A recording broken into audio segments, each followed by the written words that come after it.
there, welcome to Extra Healthy-ish, your podcast from Body and Soul. I'm your host, Felicity Harley. Oh, it's nearly the end of 2021. How are you feeling? Are you excited? I am. To celebrate this year, we've been giving you over the past 2 weeks our most listened to Extra Healthy-ish episodes.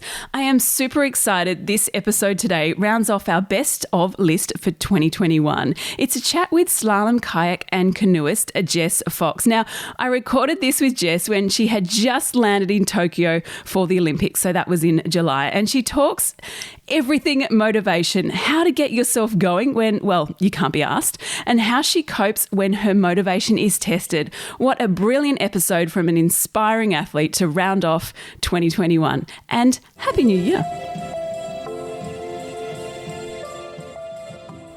Jess, thank you so much for coming on Extra Healthy-ish all the way from Tokyo. Now, one question I ask everyone who comes on this podcast, how do you stay extra healthy-ish in your life? I think there's a few elements to being healthy. You know, there's the mind and the body. And for me, staying healthy is always moving my body in some way that brings me joy, that makes me happy, that gets me that endorphin rush, and that makes me feel good or feel like I'm improving. So it's, gym work or running and obviously kayaking and canoeing.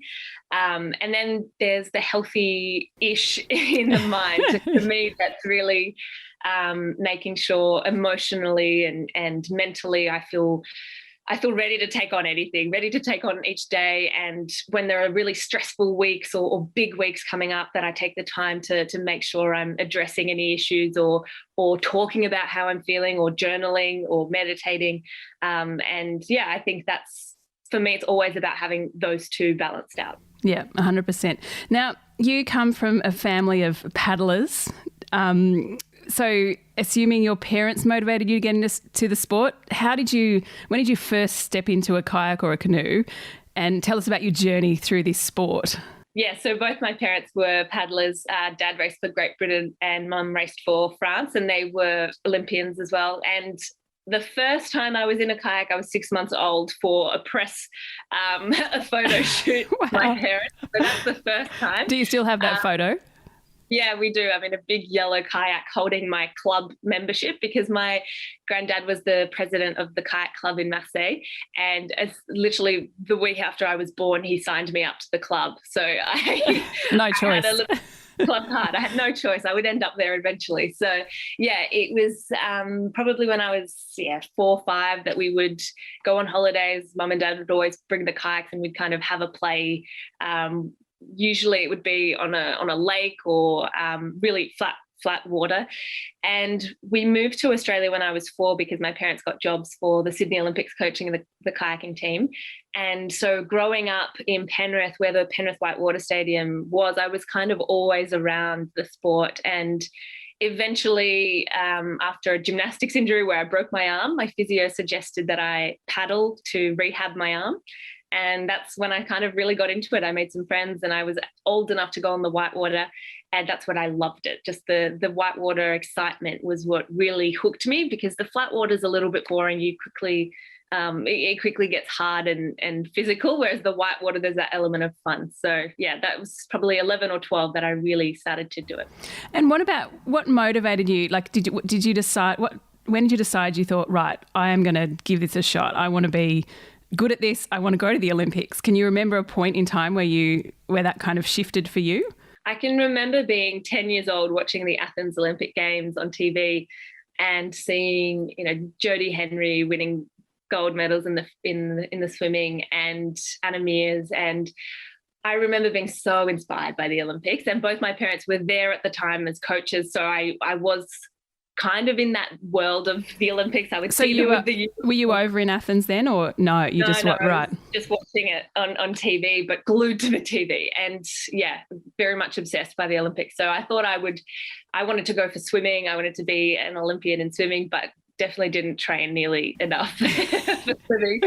And so eventually, yeah, when I did take up paddling, it was enjoyable and fun. And those first few races that I did, where I loved that racing excitement and nerves and that feeling of putting down a good run and then that feeling of winning, I think that really drew me in and made me feel like maybe one day I could go to the Olympics. But in my sport, only one one person can represent Australia per event. So it's very cutthroat.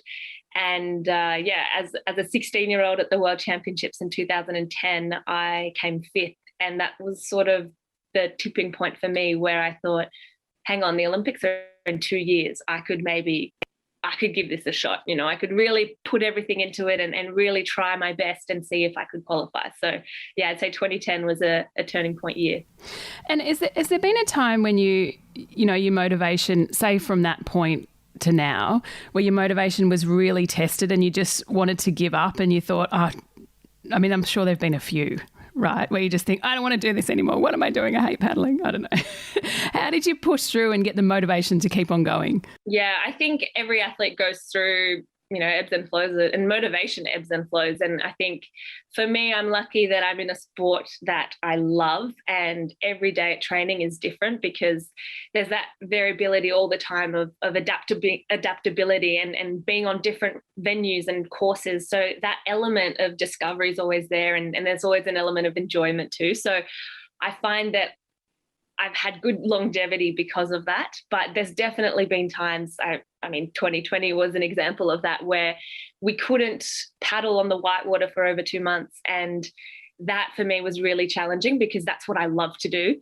And everything else, the gym work, the rehab stuff, I do so that I can paddle. It's not because I like that stuff. It's kind of the extras that I know I need to do to make me better. So those 2 months were quite hard to stay mentally focused, motivated on the bigger picture. But I think having clear goals and a good team around me always helps, to keep you on track. And then when I do feel the motivation is low and I don't feel like getting out of bed and doing the session, I always visualize my training, my competitors doing the training that I'm meant to do. Hey, that's a good one. Yeah. So when you're basically lying in bed in the morning, you can't be asked getting up. I love hearing this because, sometimes you do look at Olympians and think, oh my God, especially when us mere mortals lie in bed and can't be bothered getting up to go to the gym, and you think they have to get up every morning. So when you can't be asked, you basically visualize your competitors. Is that what gets you up? Yeah, I would just think, well, someone somewhere out there is doing the hard work and is doing the session, and if I'm not doing it, then the next time we meet, they will beat me. So I think that's something I remember Mum telling me. And usually she'll be the one knocking on my door telling me, all right, let's go training. But on those days where maybe she isn't, then I definitely would visualize my competitors, beating me or doing that hard session. And yeah, that gets me out of bed for sure. Yeah, because your mum's your coach, right? And she's over there now. So tell us about working with her. How does she motivate you to train, and what do you do together to train? If she could get out there and paddle, she's the most motivated person and determined person I've ever met, and just every day brings that energy and that fire. And so, yeah, if I'm not feeling it that day, she's feeling it, and I get it through osmosis, I think, because she's full of energy and I think inspires me every day to bring my best. So yeah, we've worked together since I was born, I could say. There's not many Olympians who can say that. She was coaching the girls and the team before I was paddling, or even after I started paddling. And it wasn't until I made the team that I kind of integrated her training group. So I've kind of always had her as my coach. I have worked with other coaches as well. I think it's good to get that other perspective sometimes and work with different people. And I think you can learn from everyone. So I try to be a sponge in that way. But yeah, we have a great relationship, and she knows me better than anyone else. So I do feel very lucky to have her in my corner, and it's special to be able to share this whole journey with her. And this time round, not being able to have family and friends in the crowd and in Tokyo, at least I do have her with me. So it's very cool. How does she stay motivated?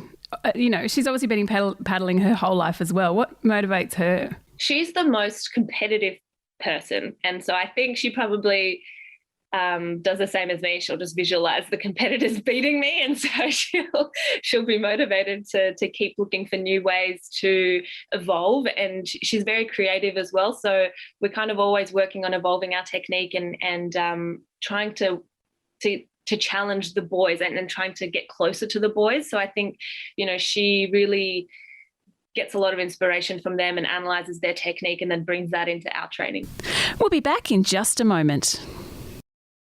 How has women in your sport progressed over your 3 Olympics? What's been different and what have you learnt? Well, in 2012, it was my first games as an 18-year-old, and both London and Rio, there was only one event for the women.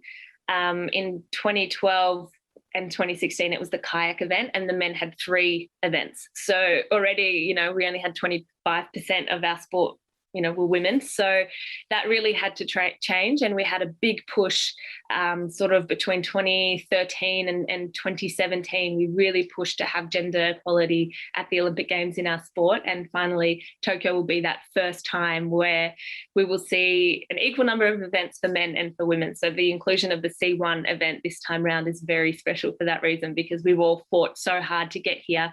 And I remember being part of that first group of girls who were doing C1, who were getting mocked by the guys on the bank because, we weren't very good at the time, which is normal. We were just starting.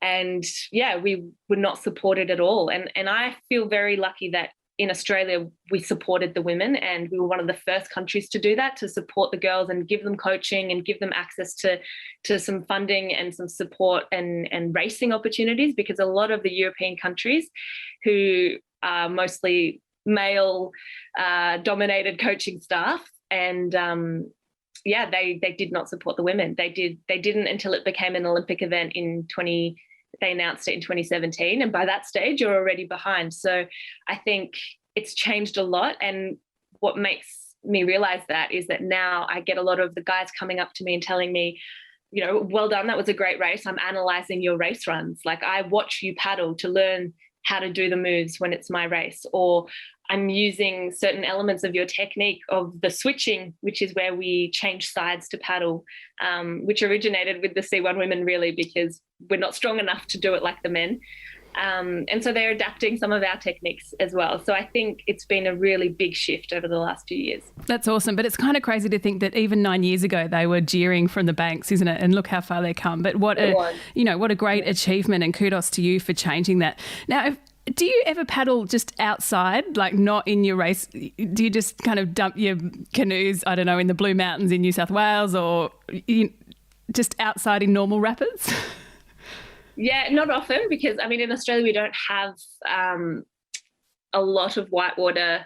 We need a lot of rainfall for that, and we had a lot of rainfall early in the year with the floods, and so the Nepean River flooded, I do get out when the water's high enough and safe enough. Obviously, I think it's very important to make sure I say that, because that's when accidents can happen if you're not experienced enough.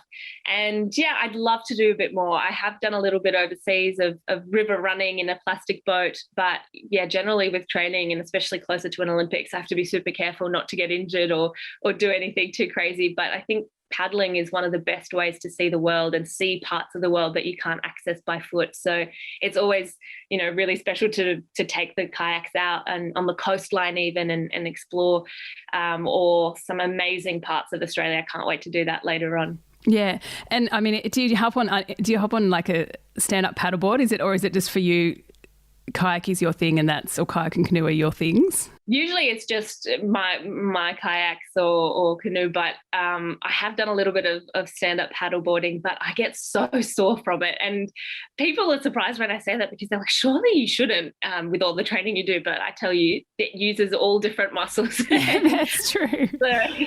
So if I'm just going out for a leisurely stand-up paddleboard, it would still give me really bad muscle soreness the next day, and I'd count it as a session. Now, lastly, is there any, you were saying what you'd loved, it's a great way to see the world, and that is so true. Is there what has been the most amazing course in the world that you've, competed on, I suppose? I think that there's 2 different types of courses. There's the man-made artificial courses, and so they're usually built around the Olympics or not too far from cities where there's a main river and they can use that water. So I'd say London is probably my favourite man-made course from the Olympics in 2012. It's just such an impressive venue, and obviously I have good memories from that. Yeah, of course. Yeah. But then in terms of the natural rivers, I love a place called Bourg-Saint-Maurice in France, in the Alps. And it is, I think, one course that all slalom kayak athletes can dream about or dreamt about when they were younger, because it's quite big, it's super powerful, and it runs for kilometers. So you could actually get on and paddle down for 5 kilometers, and you're in incredible scenery and beautiful white water and waves for kilometers. So it's just an epic place. I haven't been there since probably 2013, so I'd love to get back there, but we haven't had any races there, so it's more of a holiday spot now, I think. Yeah. Well, hopefully we will, soon. Anyway, Jess, thank you so much for coming on Extra Healthy-ish. Good luck. We'll all be cheering for you, and thanks for helping us stay motivated. Thank you so much, and big love to everyone back home. Hope you enjoyed this chat and you got something out of it, got some tips so you can lead an extra healthy-ish life. If you want more interviews, insights and extra healthy advice for your mind, body and soul, make sure you download our shorter podcast called Healthy-ish. There are a ton of episodes up there and I know you'll love those. For more info, head to bodyandsoul.com.au or join the conversation via Body and Soul on Instagram or Facebook. Thank you so much for joining me, for joining us this year. It is a privilege to bring you these amazing interviews every day. Oh, and if you have a moment, make sure you jump on and rate, review and subscribe to this podcast. And wishing you a happy, extra healthy-ish new year.